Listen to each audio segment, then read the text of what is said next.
Well, as you heard, Monday was the feast of St. Matthias. He was the first replacement in the apostles after the resurrection of Jesus. He replaced Judas. We hear the story in Acts, but once he is chosen by lots, there were two candidates, and he was the one on whom the lot fell, we know nothing else. He then disappears from the story. This is so common that I think at some point the editors of the book that we used in the Episcopal Church to follow the lives of saints got a little embarrassed by it, and so they resorted to fan fiction. Because there are stories about these people, of course, and they actually put one of these apocryphal stories about St. Matthias in the book.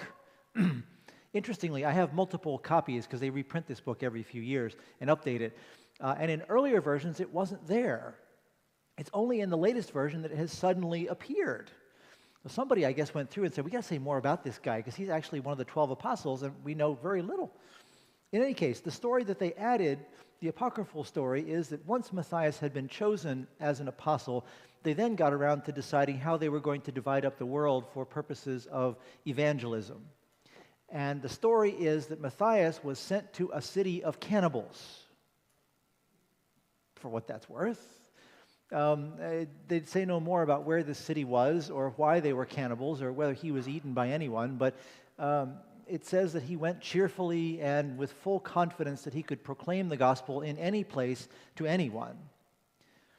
What I find interesting about this is not so much poor Matthias and preaching to cannibals or whatever it was he actually did in his ministry, but rather the idea that this fan fiction exists.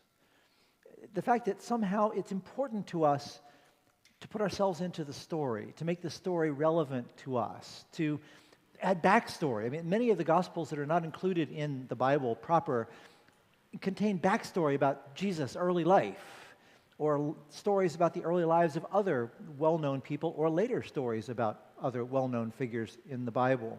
I think it's a natural thing to want to do that. I mean, I stand here week after week and preach to you that the people in the story don't matter. It's the message that matters. The people are there just so that we have a frame to put the story around.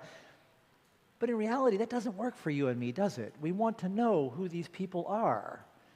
Because if we know who these people are, they become relatable to us. Otherwise, these people from thousands of years ago are about as similar to us as...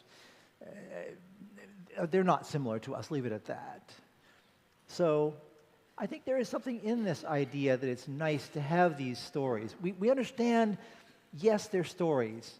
Yes, they're not directly relevant to what the message is about God's relationship with humanity, and yet in some way they are important to us as faithful people. They help us somehow to imagine that we also are a part of the story, to imagine that we also somehow could be in those situations. And if we can do that, perhaps it increases the possibility that as we go through our lives, we will see these things arising. How often do we as modern people say, well, that happened to people thousands of years ago, but it doesn't happen anymore? One of the things that goes on in the evangelical churches is they talk about that the era of miracles has ended. That's why there are not miraculous healings now the way there were 2,000 years ago. I wonder sometimes if we're just not looking. If we don't have the imagination, we don't really know what we're supposed to see. I think perhaps anything that stretches our imagination, anything that helps us to look with a little bit more willingness to imagine that God is still active and that we are somehow still in that story of God's interaction with humanity will help us to see more clearly, perhaps even to recognize when God is acting in our lives. So, thanks be to God for St. Matthias and his visit to the cannibals or wherever he may have gone. Thanks be to those who have felt that it was important to continue to tell these stories about these people. May it even be by the grace of God that someday people tell stories about us. Amen.